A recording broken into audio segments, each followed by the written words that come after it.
How to use a roadmap. When opening your roadmap, in this case the lesson Why Are the Great Lakes Great from 3rd grade Social Studies Geography, it should look something like this. Each lesson starts with a driving question. In this case, why are the Great Lakes great? Then you can see different bubbles or nodes with activities for you to complete. Click on the activity or node you want to do. I'm going to click on the second node, the Great Lakes Song. Once you click on it, a drawer would open on the left. Then, read the instructions or listen to them by clicking on the little speakerphone icon. Enjoy the song and learn some facts about our Great Lakes. Then, click the Launch button, and the activity would open in a new tab.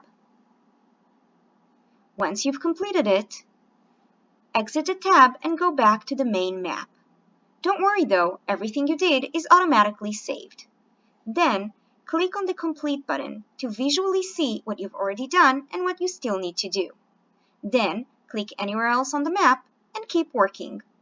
To help you, you'll notice the nodes are numbered and they have arrows to showcase what needs to happen first and what needs to happen next. Don't worry though, you can always come back to a node you've completed. Good luck!